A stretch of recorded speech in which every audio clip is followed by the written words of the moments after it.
Is it now on presentation mode? Yeah, yes, sir. Yes, sir. All right. Uh, Once again, I thank you very much for inviting me to deliver this lecture.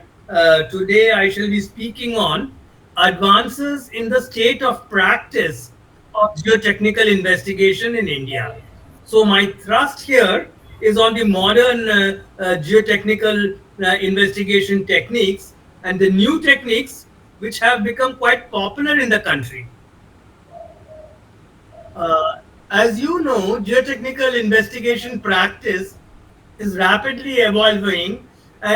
We had the classical era of Terzaghi, Peck, Horslev, Kempton, and other masters. Now, the 21st century is a little different.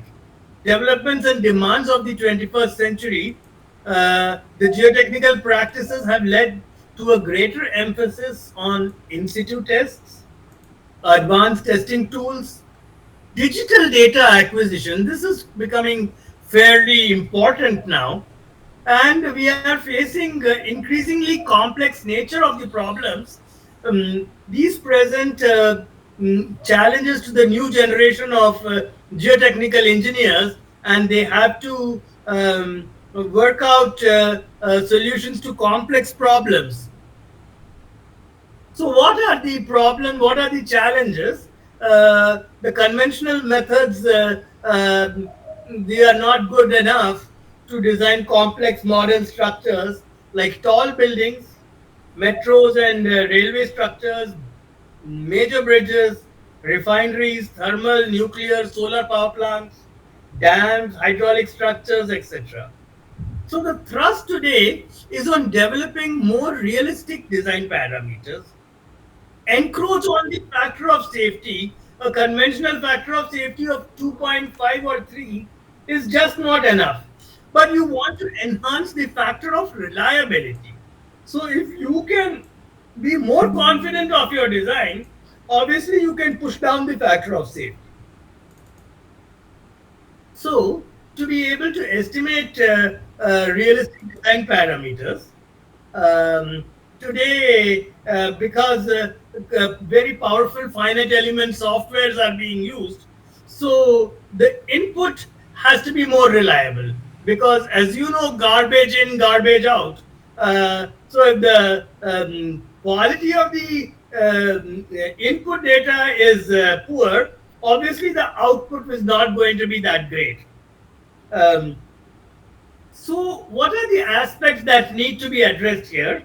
Uh, you must perform a variety of in situ tests and laboratory tests so that you can predict parameters from different tests, develop correlations between various parameters, enhance the precision of the tests, the quality of data acquisition, and the reliability of the data.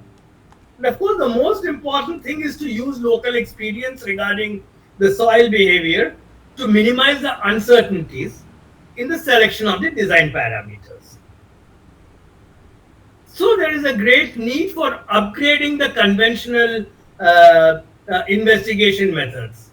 Uh, Earlier, we used to talk only about boreholes, but now there are several new technologies available which can enhance the quality of the data.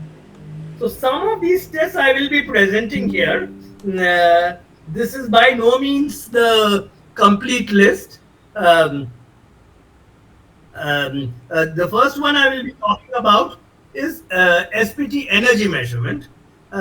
You would like to standardize your energy transfer to 60% energy being transferred to the SPT anvil so that you can standardize the N values. There has been a lot of complaint over the years that different parties, different agencies do a investigation and you get different SPT values at the same site, almost same location. So you can remove all those errors with energy measurement. Then I will talk about electric cone penetration test with pore water pressure measurement. Then also the seismic cone penetration test. The other important test which you helps in getting the realistic parameters is pressure meter test.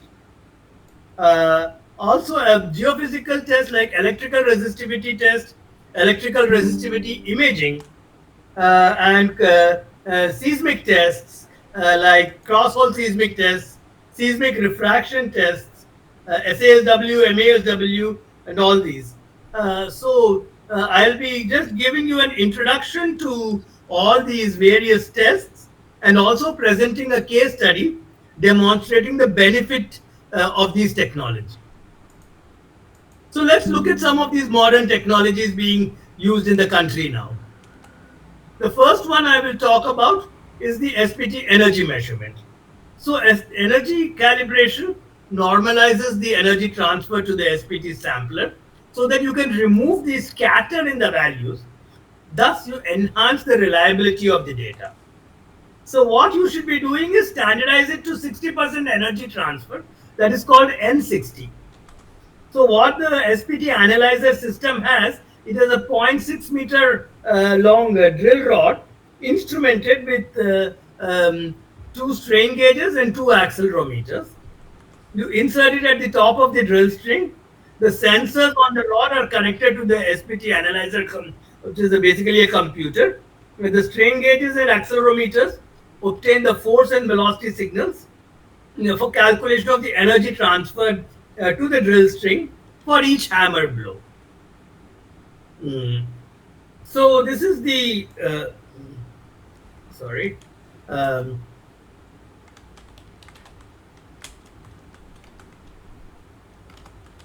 so this is the drill rod which I am talking about, and this is the SPT analyzer. So this is a typical output here. So this was one typical site which we had done in Noida.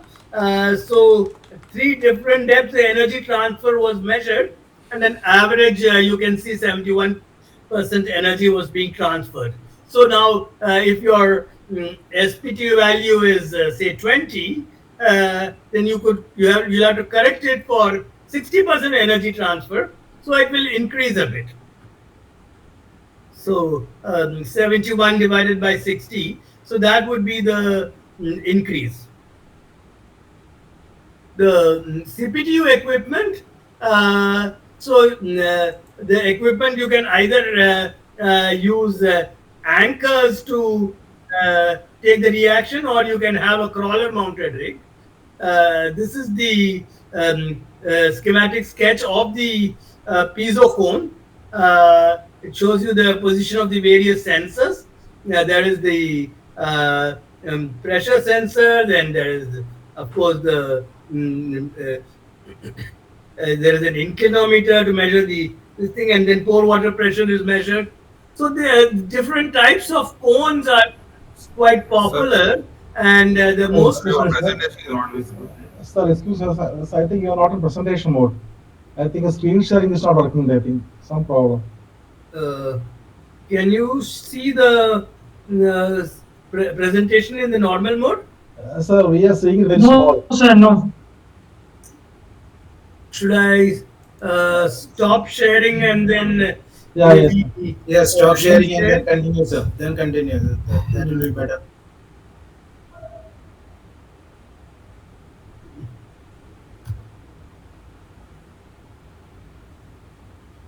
Uh, is it now visible? Yeah, yes, sir. Yes, now it is visible. Yes, sir. Yes. Now it's okay. All right. Now can you see the screen? Yes, Yes, sir. Yes, yes. sir. Yes, sir. Yes, sir. Okay, great. So you have the CPT system using anchors as well as a crawler mounted rig here. This is the schematic sketch of the piezo cone. The standard cone which is used, this has the pore water sensor just above the cone tip. This is called the U2 position. And cross-sectional area of 15 centimeter square is used. So what it does is that it records a continuously the penetration resistance, frictional resistance, and the pore water pressure during drilling. So data collected is electronically computed, it's connected to a computer, so it eliminates human errors. And because it does continuous recording almost every 0.1 meter, so you have a huge quantity of data. It is advantageous for better assessment of strata conditions, for liquefaction assessment. The test method is as per the ASTM. Uh, Now it is being incorporated in the IS code. The draft code is been prepared. It should be released very soon. So cones with cross-sectional area of 10 square centimeter and 15 square centimeter are popular for the CPTU. The 15 centimeter is probably better. Mm. There is a porous element for pore water pressure measurement just above the cone.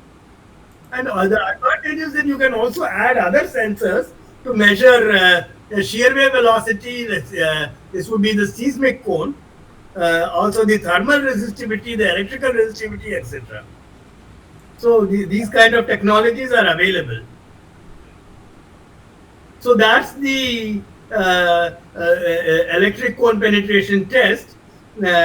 You can see how it works with the hydraulic pushing system.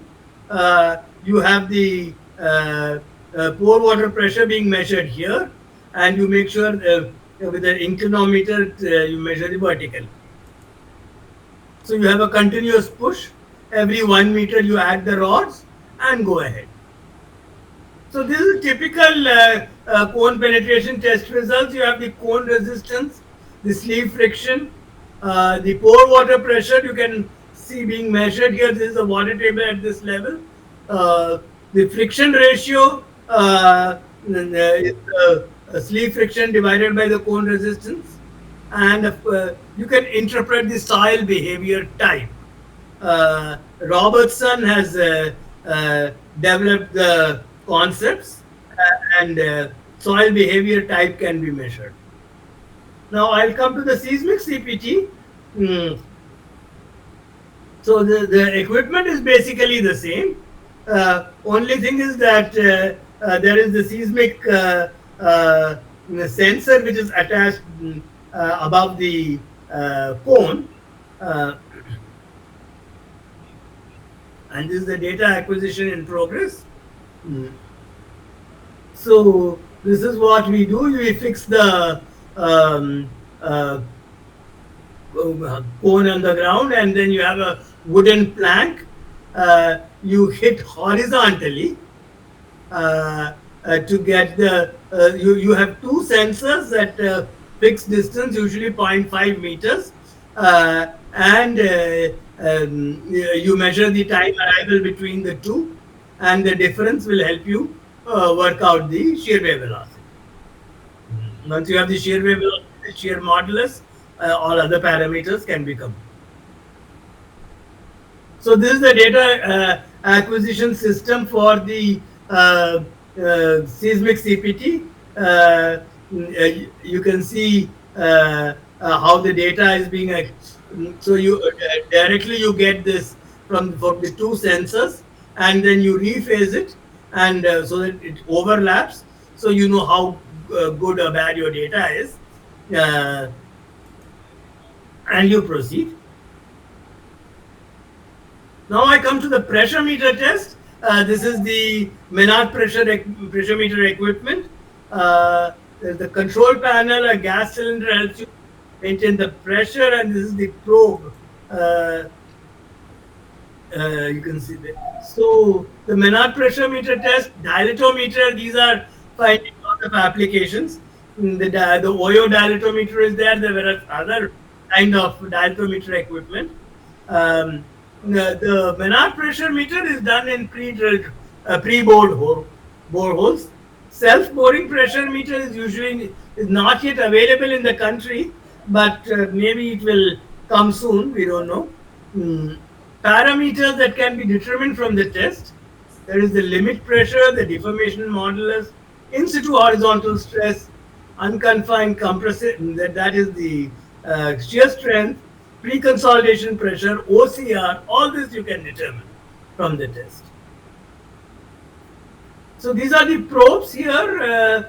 This metallic one is for high pressures in rock. The one Maynard pressure meter usually carried up to 80 bars. It is suitable for hard soils and weathered rock. The one with the rubber probe, this is used in soil, soft to medium soils. Mm. Equipment with capacity up to 200 bars is also available.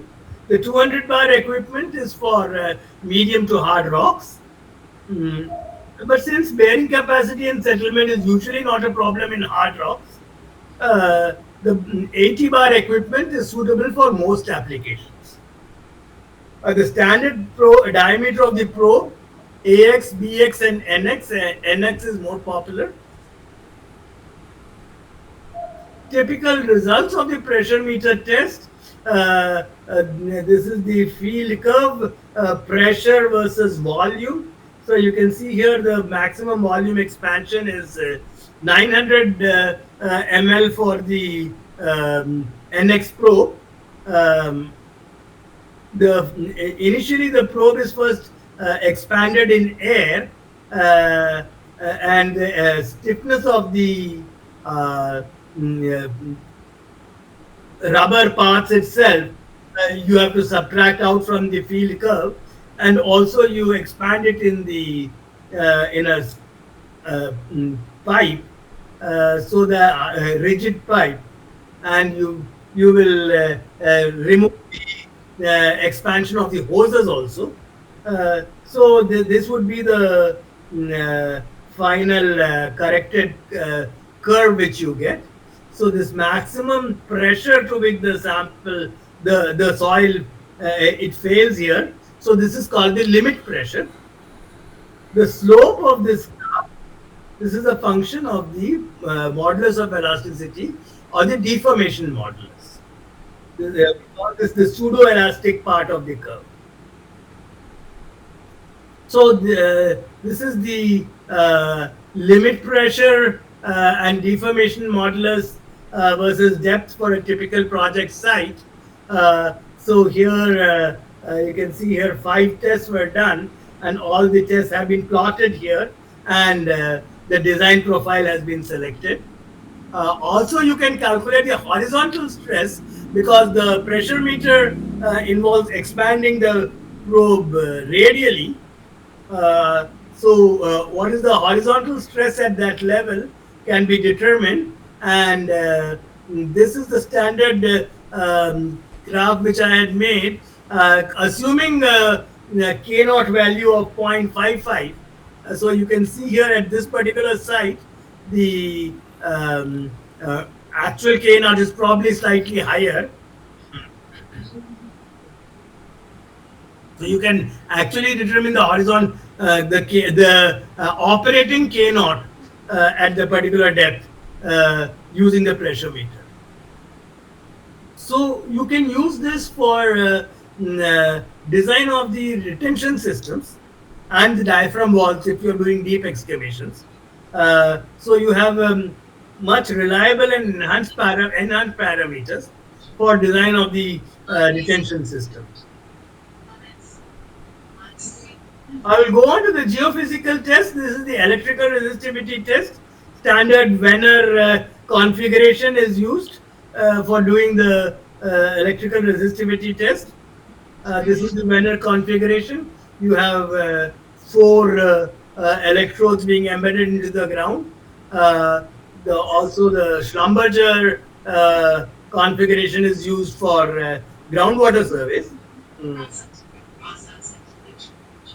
This is a typical case where we had used this test to determine the stratigraphy. So we plotted the electrode spacing versus A by row A, and we could identify where the data changes were occurring. So the data was analyzed with the inverse slope method to correlate it with the stratigraphy. Now, more advanced technologies are now available. This is the electrical resistivity tomography or imaging. So here you use 50 to 100 electrodes and using this software you can interpret the various layers here uh, using the electrical resistivity tomography. Seismic refraction test is another test which is a very useful test. This is also done along a line, and this is a Delhi Metro project where the seismic profile was matched with the borehole data. We found a reasonably good match. Uh, this is the SASW test, similar kind to MASW. This was used for the Commonwealth Games village in Delhi for the liquefaction analysis. So with this background, I come to the case study to demonstrate the application of these tests and what benefits you can get by doing all these tests. Uh, So this particular project is in Gurgaon, Haryana. The plot area is 8.9 acres. So a high-end towers, 5 towers being constructed, 40-story, and 2 towers are 30-story. All are having 3 basements. So, and also some other facilities like commercial buildings and various other things. So let's see what the scope of work was. So here there were 5 boreholes to 60-meter depth, 3 boreholes to 30-meter depth. Because we used 4 rigs to do the tests. So there were 4 SPT analyzer tests. 15 electric cone penetration tests were also done, and pressure meter tests were done in 5 boreholes. 2 cross-hole seismic tests. So it was a very large scope of work which was done for this particular project. So that's an artist's impression of how the towers will look like.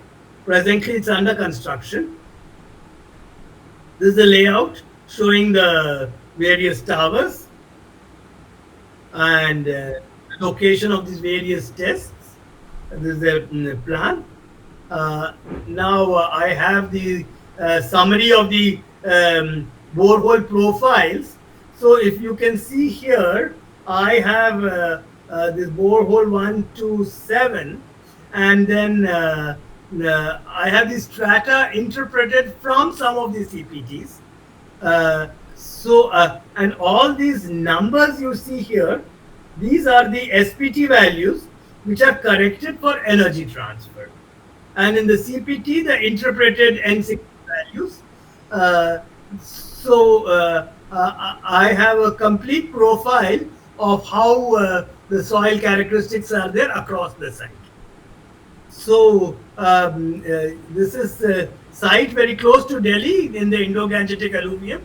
So what you are getting here is sandy silt of low plasticity with some minor sand zones. Groundwater here 3.5 to 5.9 meter depth. This is the profile here. So typical SPT data energy measurement, you can see an average of 73.5%. So what has been done is that normally below 10 meters we do 3 data acquisitions. Each data acquisition, so about 15 or 20 blows are monitored. So you have a lot of data and then the average is taken. So that's the number of blows and total N value. And of course, you can see this is the energy transfer. So 4 rigs, we had almost similar kind of energy transfer, 73 to 75%. So this is one typical borehole. You can see what happens when you correct the SPT values, how much the values are increasing. And this is of course a combined plot of all the SPT values versus depth. This shows the CPT in progress, the data acquisition being done here. So let's look at the results. The cone tip resistance, the sleeve friction, friction ratio, and pore water pressure versus depth, and the interpreted soil conditions. Top layer I have sand and silty sand, and then I have this clay layer down here, a sand layer again, and then the cohesive soils. So that's how the profile went. So this is the stratigraphy which has been interpreted from the CPTU, the average value. Various correlations have been developed, primarily Robertson and Cabal, most popularly used calibration. So QC and friction resistance and soil behavior type. These are correlated to various geotechnical parameters. Also, correlations are available between the pressure meter measured values and the various engineering properties. Cross-hole data is also correlatable. And so using all this, you get an overall profile of how the various properties are trending with the depth across the site. So let's look at some of these interpreted parameters. This is the average QC profile. From that we have interpreted the N values. So you can see if whatever N values I am interpreting, so the actual measured SPT from the boreholes, these are in the same trend here. Similarly, the shear strength of the soil, of the cohesive soils, the friction angle of the sand layers, also gamma.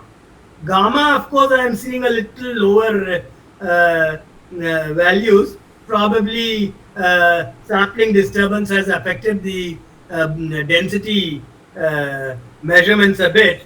But otherwise, overall, it's a very good match. Also, you can get the constraint modulus, and the constraint modulus is used to calculate the MV values of consolidation.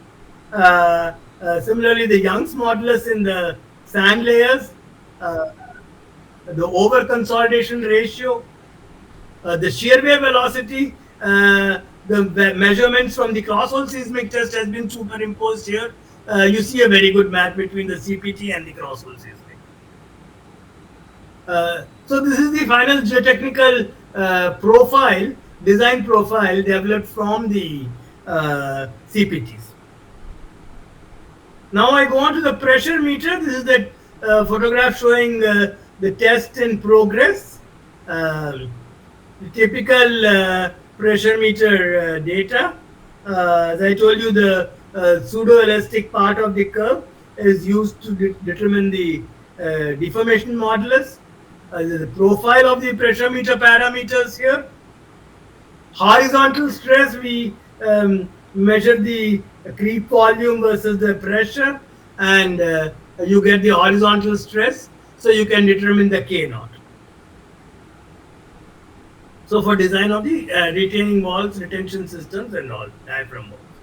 Cross-hole seismic test, you can see normally you would do 3 boreholes in close proximity, usually spaced 3 meters apart, and this shows the geophone being inserted into the borehole, because this is the data acquisition.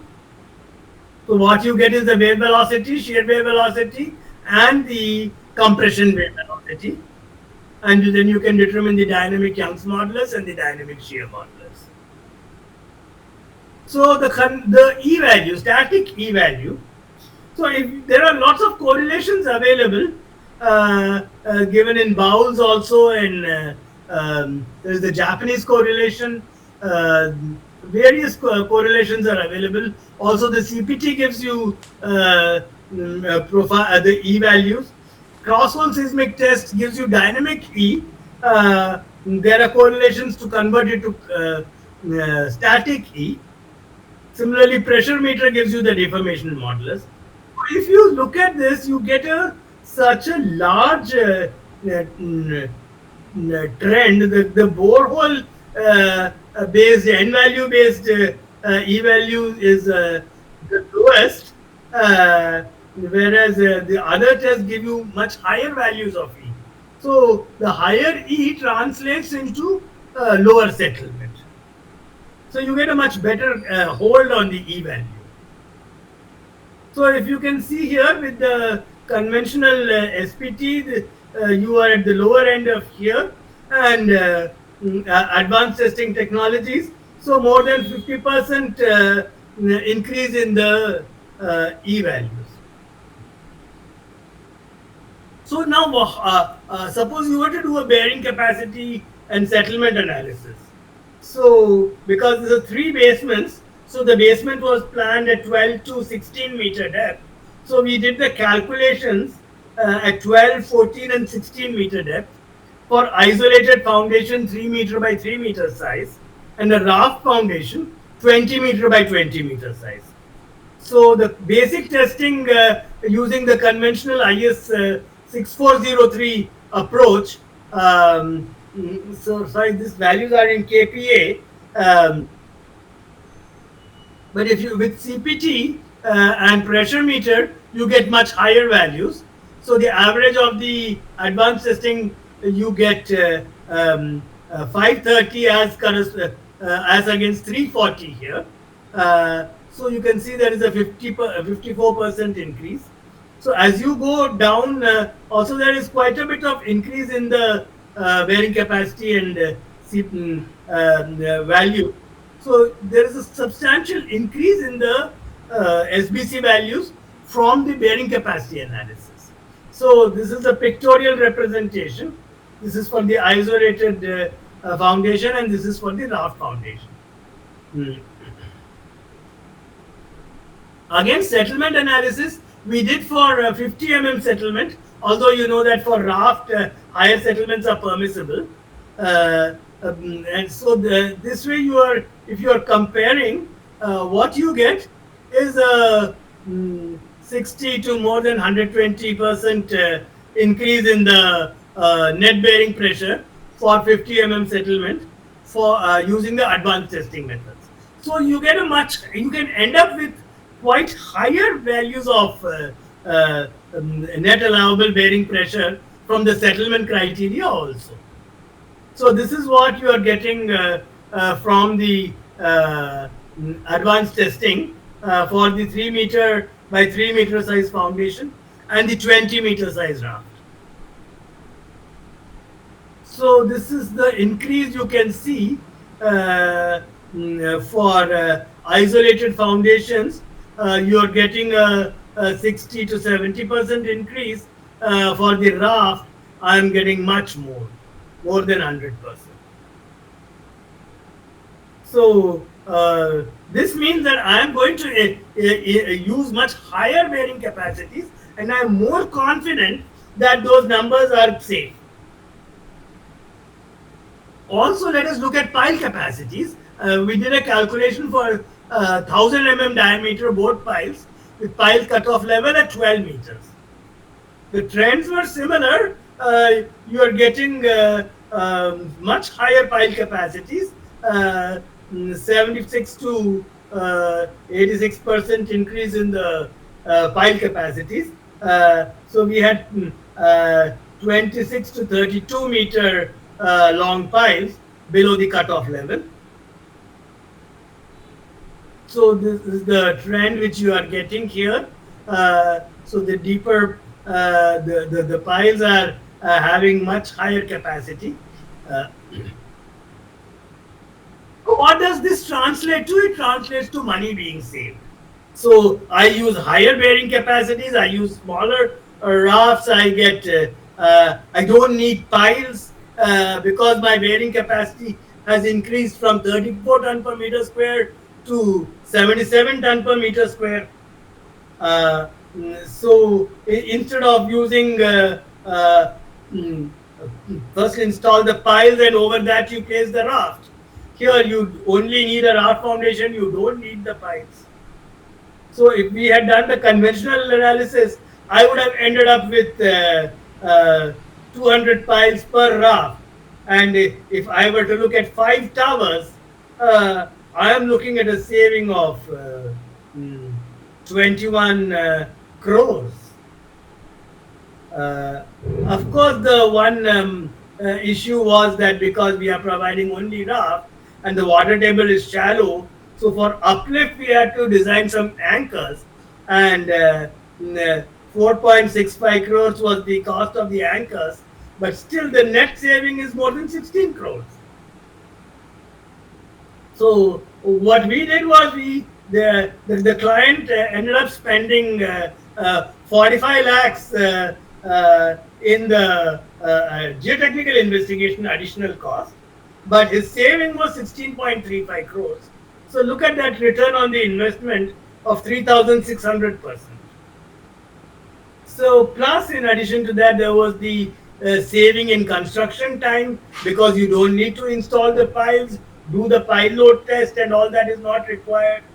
We have mitigated the risks, the lesser cost of dewatering, and most important nowadays is the reduced carbon footprint. And there are a lot of other indirect savings in overheads, etc. So with this, I conclude this presentation.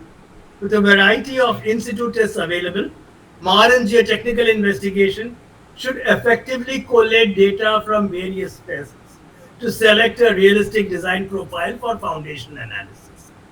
So if you are able to characterize the subsurface properly, this can help you a lot for geotechnical evaluation of the site conditions. You get improved data acquisition, digital data processing, so you can handle a large volume of data within the same time. So the geotechnical engineer's ability to characterize the soil variability, minimize the uncertainty, and reliably predict the soil behavior, that increases quite a lot. So with better understanding of the technology, increased use of these kind of geotechnical investigations, geotechnical engineers can ensure a reliable and economic foundation. Substantial saving you can have by incorporating these advanced testing methods. Also, there is a greater reliability. You know that your foundation is safe and it's not going to fail. Now, as you know, the IS 1892 2021 version advocates use of pressure meter, CPTU, geophysical tests, etc. CPTU is now being incorporated. New code is being finalized. It should come any time now. Similarly, SPT energy transfer is also being incorporated into IS 2131. Draft code is ready and should be released soon. So it's time for us to, update ourselves, learn these new technologies, and implement these effectively for good foundation design. Thank you very much. I'll be very happy to take questions. Thank you.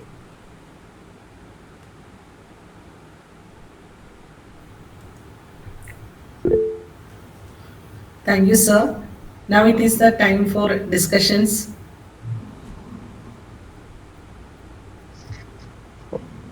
Madam, there are some questions and messages. Okay. Okay. There are some messages.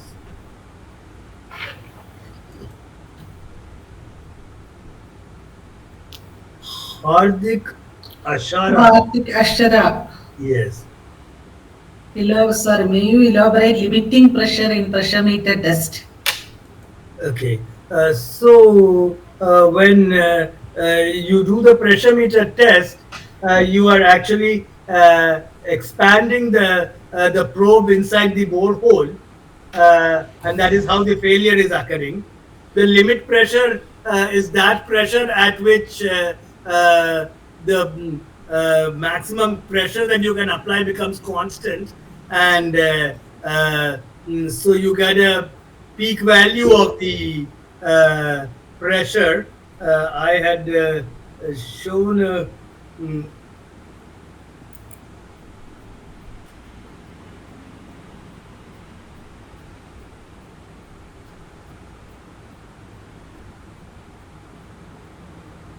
yeah, so you can see here that it's become almost constant. Uh, this is what the pressure beyond which you cannot apply further pressure on the soil. There will be expansion, increase in volume with no increase in pressure. So that is what is the limit pressure.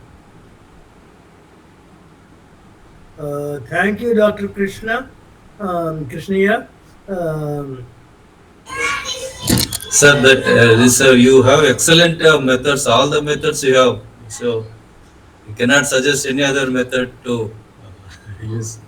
I think if we can do this much, we will be able to get quite a lot of data, and you will be able to increase your design Yes.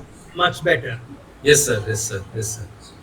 I And the mean, resolution if you also you can, get a better resolution for the whole area.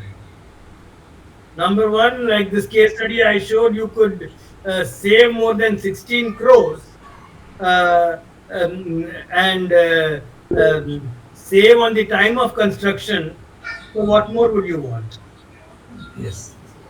So this all see you must be collecting data at various places. So you are preserving all the data. Yes, sir, we have a lot of data. We will be, we have been publishing many of this data in various other forums. Also, if you will see my keynote lecture in Roorkee, IGS Roorkee, it is about ECPT, uh, experiences with ECPT testing. Um, So this data is actually very much useful for microgeneration studies. So you Micro, have everything. You have everything. yes. Mr. Sundram, can I ask something? Please, Dhawan sir. See, role of geotechnical engineer, what data structural engineer needs to further design the foundation?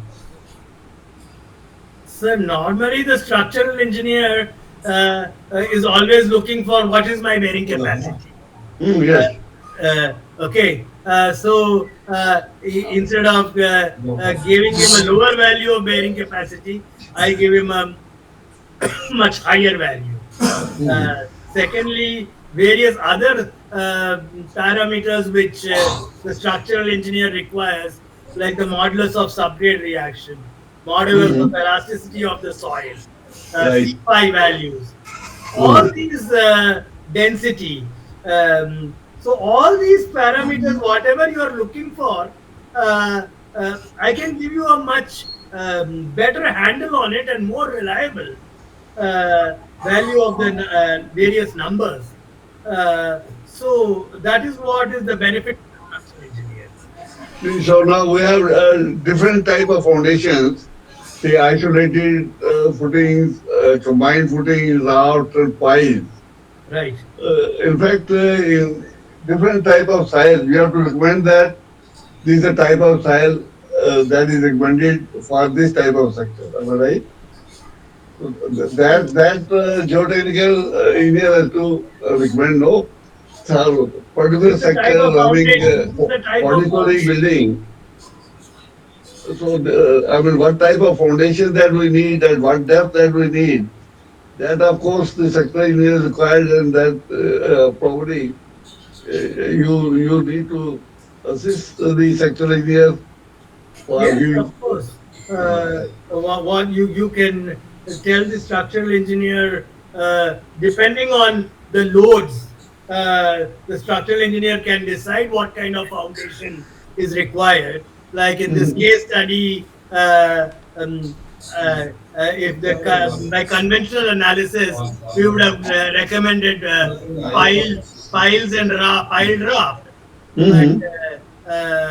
mm, with these advanced testing technologies, we were able to justify that piles are not required. So you can go with Mhm. the raft foundation. So that is how that will be. Right. So you will clearly recommend that for this structure we need this type of foundation with this much bearing capacity. That's Am I right. right? That's right. Hmm. Right. Thank you very much. Most welcome. I have a question about soil stabilization using nanopolymers. I'm sorry, number one, this is beyond the scope of this lecture. And secondly, I am not an expert on nanopolymers. So Sir, that question was asked by me. I am a seventh semester BTech graduating student, so I going to done a project in this topic. That's why I am asking you. I don't know about this, so you. That's why I ask some doubt on you. thank you, Balarika. In fact, I'll be very much eager to learn from you about nanopolymers. Oh, thank you, sir. So whenever you complete your study, I would be very much eager to learn what you did and what you found out. Yeah, sir, sure, definitely, sir. Thank you, Thank, sir. Sir, thank you. sir, Dr. Padmanabhan is having some queries. Yes, sir. Dr. Thank you, Padman. ma'am. Thank you, ma'am. Sir, it was an excellent presentation. Actually, I have a few doubts. Basically, sir, these structural designers, they always go with the low SBC value for design of foundation, even though as a geotechnical engineer, if we even though we specify the higher values, generally they are skeptical with the higher values, and then generally they go for the lower SBC value. Mhm. So my doubt is whether you have any field data to substantiate the whatever the higher SBC value arrived based on the advanced techniques or anything which is available, so that the structural designers will be uh, using with the higher values for the design. See, of course, ultimately it is the confidence of the designer. But all I can say is that there have been instances where these technologies have been used not only in India, internationally, and they have very much proved that what the approaches which we are suggesting, the structures are safe. Even the Burj Khalifa, uh, the foundation analysis is similar to this only. Mm. Okay, sir. Burj Khalifa is a more popular and glamorous building, but there are many others. These multi-story buildings in Delhi, Bombay, and various other places in the country, whereas and also internationally in the US and other places. Robertson has been the for the last 30 years he has been pushing these concepts and use of this kind of analysis over the last so many years, and many buildings have been built. If you will go see in literature, in fact, in Korea, in Bangkok, there are many instances where there are so many case studies you will find in literature. Now, if the structural engineer is ready to trust all that and design, that's great. But if somebody is not prepared to change, uh, all I will say that change is the only constant in life. Thanks, sir. Thank you, sir. Most welcome. Sir Karthikeyan, Yes, please, Karthikeyan Mr. sir is here. Karthikeyan. You have a question on MASW data and liquefaction potential.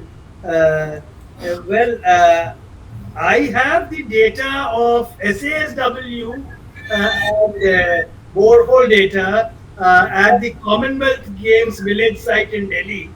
Uh, we have published that also.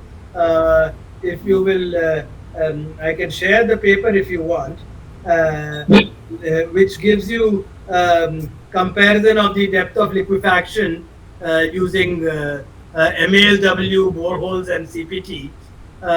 Same way, we have done a lot of comparison, like on this particular site also, which I had shown you. We had used the cross-hole seismic test for liquefaction analysis. By chance, there was no liquefaction at this particular site. So both CPT, borehole, and cross-hole seismic test, the shear wave velocities, they confirm that there is no liquefaction. So yes. First of all, I want to thank you, sir. Actually, I am new to this field of soil dynamics. All right. I was searching for local case studies, so I got all your papers from your company's website, CENGRS. So I was very much thankful to you. From that, I came to know that lot of studies you have done in India for this liquefaction analysis. Yeah. So now I am being new to the field. I was searching what I can do with. So I had got one old SPT data for same site. I done recently a MASWA test. Okay. So you for both using both, I have arrived at some liquefaction potential values and some dynamic soil parameters. All right. But what is the problem now, sir? In 1985, the site was having water table at 12 meter. Now the water table there is 40 meter. All right. So I have a confusion whether I can rely on this two while comparing something, or whether I can say that liquefaction potential is possible or not. So that Actually, this is a different problem because groundwater is depleting. All of us are to blame. You know, so I have seen many sites in the northern belt where groundwater gone down from 6-7 meters 30 years back to more than 40-45 meters today. Groundwater recharge, hopefully people talk about it, nobody does it. Because literature is saying three parameters only: fines content, water table, and peak ground acceleration when you go for That's right. That's right. So I was trying all things, but whatever I'm doing, it is correct or wrong. That is second question. No, what you are doing is correct. What the groundwater is doing is wrong. Groundwater has gone down too much. Yes, So if the groundwater had stayed at 6 or 7 meters, probably it would have liquefied. Okay. Now, when we did the analysis for the Commonwealth Games village, what we found was that because it is close to the river, Yes, so we had the groundwater at that time when we did the investigation was at 7-8 meters. yes, The client's requirement was that you take the groundwater at the ground level. I mean, there was no logic. I did not agree to that, but that was the requirement of the client, that you take the groundwater. So design for the worst condition. So there it was liquefying to about 9 or 10 meters, if I remember. Because most of the literature, it is saying that liquefaction potential assessment has to be done at ground level only. They are saying. No, whatever is the worst condition which you feel, the Yes, sir. highest groundwater which you expect during the life of the structure. Okay, sir. So, as an engineer, you have to estimate how much would be the highest. Okay. Thank you. So, if I do a 30-meter deep borehole and I find no groundwater, to Yes, sir. 30-meter depth, uh, will you still consider the liquefaction taking the groundwater at the ground level? No point in that at all, sir. Because No point. yes, sir. So normally, what most people do in the industry, I have seen, is that at whatever depth you meet the groundwater at the time of investigation, so you will have to make your judgment. So suppose you were doing the investigation during monsoon, Yes, sir. you can consider a nominal rise of say 2 or 3 meters. Okay. If you are doing it during the dry season, in the hot summers, Yeah. April, May, June, Yes, sir. then probably you should consider more. Okay. So everything it depends on that, because seasonal variation is always there, and as far as urbanization is concerned, that is fact of life. Next 10 years, how much development will come around, and how much the groundwater will deplete. Yeah. Mm, And that- second thing, sir, I am involved in some coastal reclamation works. right. So the reclamation, they want to develop some island, something like that in India. Uh, And I found that 11 years I have experience. So I found when we do reclamation in some area, and some area we found that land is missing, adjacent area. uh-huh. So there, whether we have to go for such liquefaction studies or what, because the groundwater table anyway it will be very high there. Right. So, but nobody is interested to do such type of studies in the such areas, coastal areas. And throughout the country, they are saying that land is missing in coastal areas. Well, we don't have an answer to that. Liquefaction will definitely take place there. Yes, sir. Hmm. So we have to consider the studies. Obviously, you should. Okay, sir. Thank you, sir. Thank you very much. Thank you. There's Mr. Padmanabhan again, and Mr. George Joseph. Please, if you can, Mr. Padmanabhan. Now, George Joseph. Okay, George Joseph. Uh, Hello, sir. Thank you, sir, for a great presentation. Sir, I had two questions. One of them was like we decided that the SPD test conducted in the case study was 73%. But what is the actual steps we do to ensure we have an NCT or a different energy transfer ratio? See, when I got 73%, so whatever n value I have, I will 73 divided by 60. So we increase the SPT value by that. No, sir. My query was like what steps should we take to find out what energy transfer are we having at our site? Well, you should measure the energy transfer. The equipment is available. You can so at least some 4-5 is for each rig. You should make a measurement. Actually, the ASTM says for each combination of SPT hammer and the anvil on which it is hitting the SPT hammer is hitting, and also the skill of the operator. That is very important.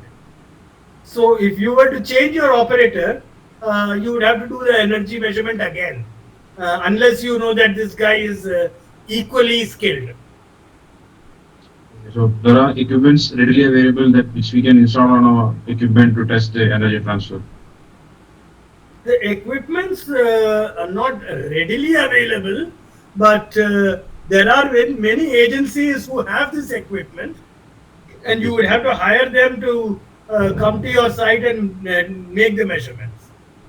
Thank you, sir. So, second question, which was like, so in the comparison of SPC values which we received for the case study in SPT test, pressure meter test, and CPT test, so the pressure meter test gave us a significantly higher value of SPC. Right. So, is this a before we apply the factor of safety, or because the variation is feeling nearly In 100%. fact, in the conventional IS 6403 approach, we had applied a factor of safety of 2.5, and pressure meter and CPT, we had applied a higher factor of safety of 3, and still we ended up with higher numbers. Okay. So, so my concern was like when we have a variation of 1000 in CPT and 650 in pressure meter test, should we assume whenever we do a CPT test, we'll be yielding a higher result? Uh, See, um, let us not make generalizations. Okay, sir. Um, Usually, you end up with a higher SBC from pressure meter and CPT, but it is not the rule. There could be instances where your value could be slightly less, or the difference is very small. Uh, Only when you do it, you will know. Uh, and One thing more is that not just the higher value of SBC, we are also talking about the reliability of the SBC number. Yes, I sir. am more confident that my number is correct. Okay. So there is, you see, all engineers, there is always a tension that whatever numbers I am giving, is my structure going to remain safe? Yes, sir. There have been instances of failure in many cases. Yes, sir. I am eliminating that possibility that failure may occur, because I am more confident of my numbers. So that is what it is. Thank you, sir. Thanks, Rob. Most welcome.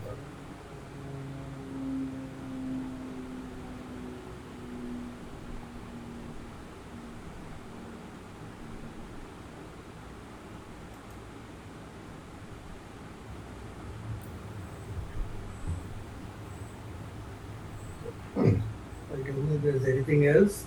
So, sir, I think all the messages we have covered. Yes, Dr. Jaya.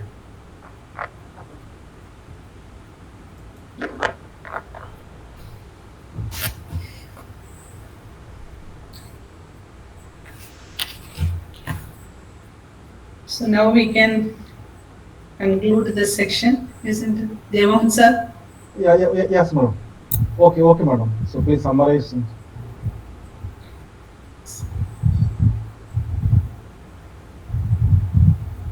So it is a very excellent presentation about an eye-opening of advanced geotechnical investigation, and sir highlighted the importance of advanced geotechnical investigation methods like CPTU, then SPT energy measurement, then pressure meter testing, etc.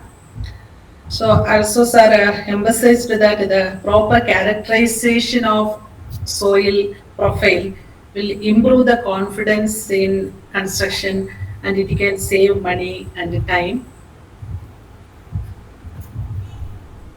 And sir addressed the need for upgrading the investigation methods. That is a very important aspect, such as the SPT energy measurement for enhancing the reliability of the data. So in this particular experiment, that is energy measurement, myself also have some doubts related to that. That is one of the things that one of your slides, I noticed that the SPT energy is decreasing with the depth. That is from 74, it goes to 69, 68, like that. One slides I have seen. If it goes decreasing like that, is it, we can averaging the energy, is it will be? You have to look at the standard deviation. Okay. That is, if I will show you my data here,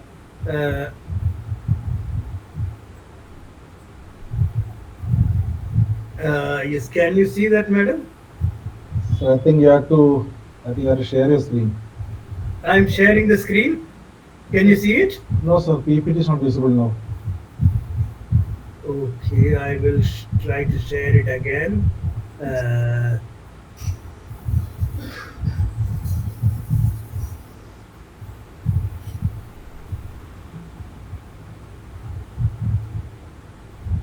is it visible? Yeah, yes, sir, yes, sir. Yes, sir. All right. Madam, if you will look uh, at the bottom side here, the standard deviation is 4.1. Yes, yes. Okay. Okay. So obviously, every blow that you measure, there will be variation. Mm. So if we had done the one measurement at 13.1, another at 14.5, and another at 15.7. So you can look at these n values here.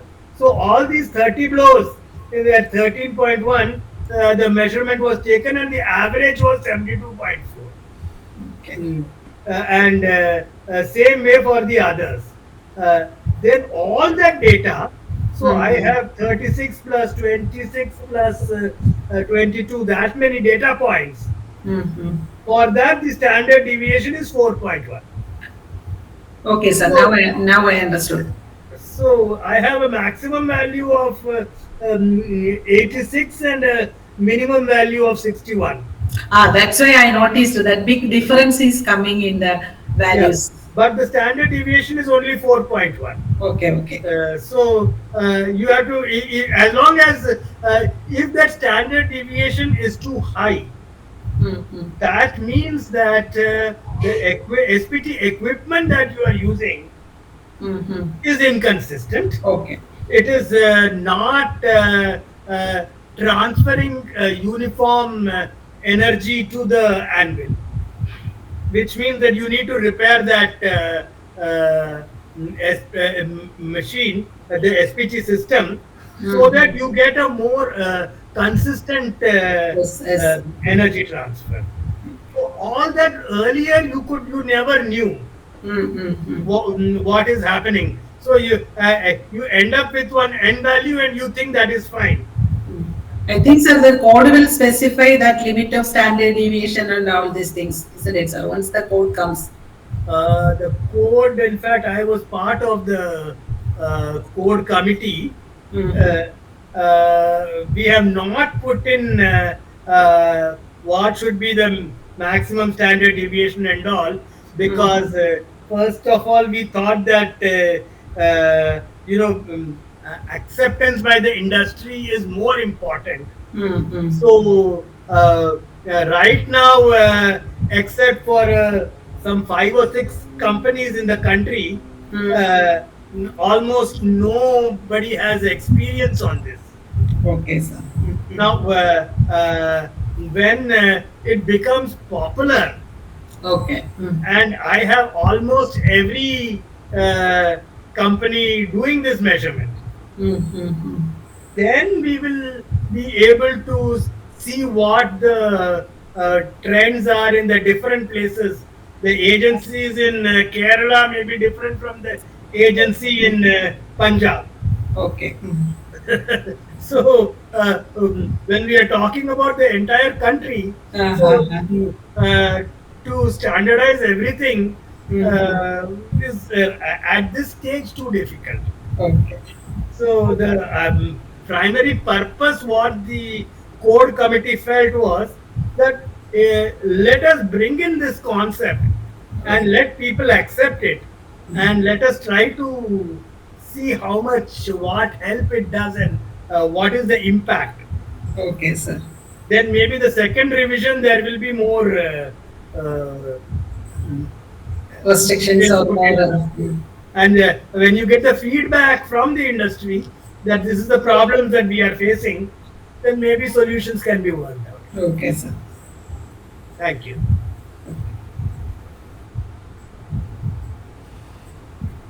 Then the sir addressed the wide variation, that is difference between models of elasticity in SPT and CPTU.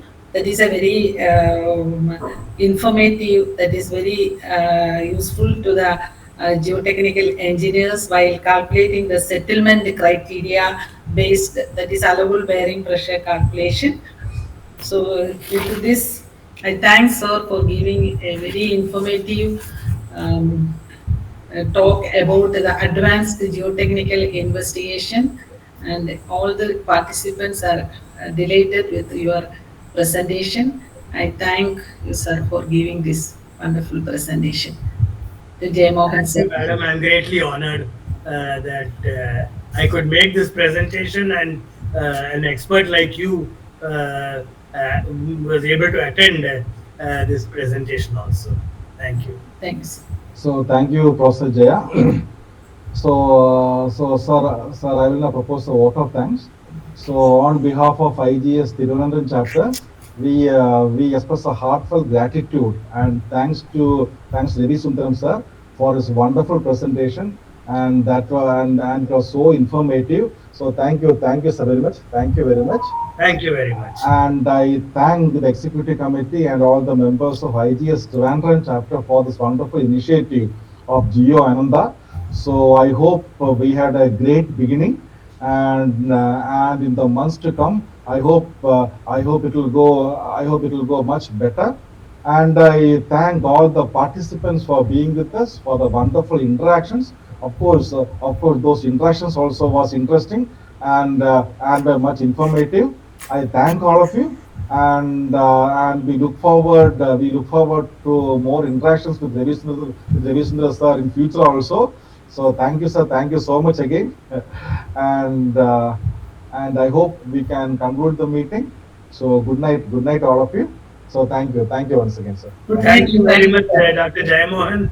Great pleasure being with you. Anytime you call, I will be there. And Dr. Balan and the entire team, I am very thankful that you, Dr. Unnikrishnan, uh, all of you, really great pleasure interacting with you, and I'm sure that this interactions will continue. Thank you, sir. Thank you Thank you, so sir. much. Thank you very much. Thank you very much. Thank you, sir.